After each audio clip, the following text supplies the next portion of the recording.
আসসালামু আলাইকুম। কেমন আছেন সবাই? আশা করি সবাই খুব ভালো আছেন। আলহামদুলিল্লাহ আমরাও সবাই ভালো আছি। তো ঈদের ছুটি শেষ করে এখন আবার বাসায় ফেরার পালা। তো এইজন্য আমরা বাসার উদ্দেশ্যে রওনা হওয়ার জন্য সব কিছু গুছিয়ে নিয়েছি। ব্যাগ-ট্যাগ এখন অটো চলে আসছে। তো এদিকে আমার শাশুড়ি সব কিছু গুছিয়ে দিচ্ছে। তো আমার মা আর কি বাসা থেকে অনেক শাকসবজি পাঠাইছে, এগুলাও নেওয়া হচ্ছে। আর অনেক কিছু পাঠাইছে আমার শাশুড়ি, পুরো একটা অটো ফুল ভর্তি হয়ে গেছে।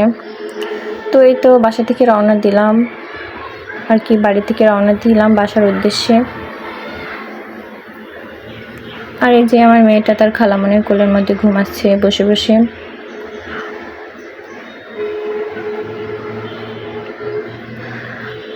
আসলে বাড়ি আসার দিন বেশ ভালোই লাগে, একটু খুশি খুশি লাগে, বাড়িতে যাচ্ছি অনেক দিন পরে।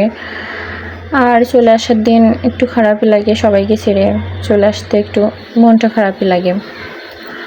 তো এই তো আমার মেয়েটাও ঘুমাচ্ছে বসে। আর বাড়িতে গেলে একটা সমস্যা বেশি হয়, সেটা হলো আমার মেয়েটা ভীষণ অসুস্থ হয়ে পড়ে বাড়িতে গেলে। মানে প্রচুর জ্বর ঠান্ডা প্রত্যেকবার হবেই। তো এইবারও হয়েছে আর কি, এবারও তার অনেক জ্বর অনেক ঠান্ডা। তো একটু ঠান্ডা জ্বর নিয়েই আর কি বাসায় ফিরছি, কারণ বাড়িতে থাকলে পরে সারতেই চায় না সহজে, আর আরও বেড়েই যায়। আসলে বাড়ির আবহাওয়া একদমই ওর সহ্য হয় না। আর বাসায় থাকলে আর অন্য কিছু তেন ঠিক হয়ে যায়, খুব দ্রুত সেরে ওঠে, সুস্থ হয়ে যায়। এই জন্য আর কি অসুস্থ থাকাকালীনই আমি বাসায় নিয়ে চলে আসি যখন অসুস্থ হয়ে পড়ে। আর আমার বাচ্চা যদি এত অসুস্থ না হতো তাহলে হয়তো আরও কয়েকদিন থেকে যেতাম বাড়িতে, কারণ ওর দাদা দাদি ওর অনেক ভালোবাসে, তাদের কাছে রাখতে চাই অনেক দিন পর্যন্ত, এই জন্য আর কি। তো এই তো বাসার গলিতে চলে আসলাম কথা বলতে বলতে।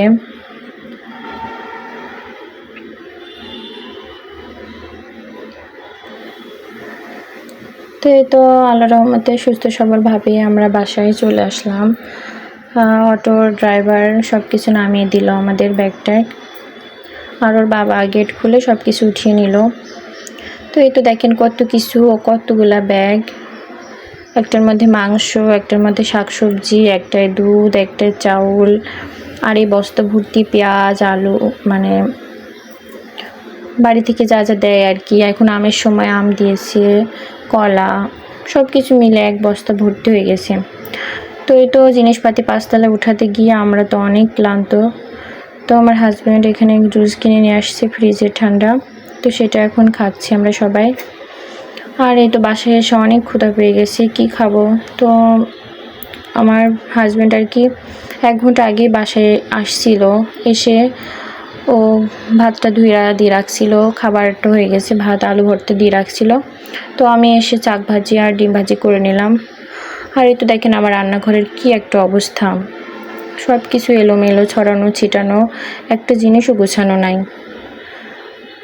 তো আমি কোনো কিছু সেরকম ঠিক করিনি, এসে অনেক ক্ষুধা পেয়ে গেছিলো, এই জন্য ভাবলাম আগে সবাই একটু খেয়ে নিই, তারপর আস্তে আস্তে সব কিছু গোছানো যাবে। তো এই তো আমার ডিম ভাজিটাও হয়ে যাচ্ছে।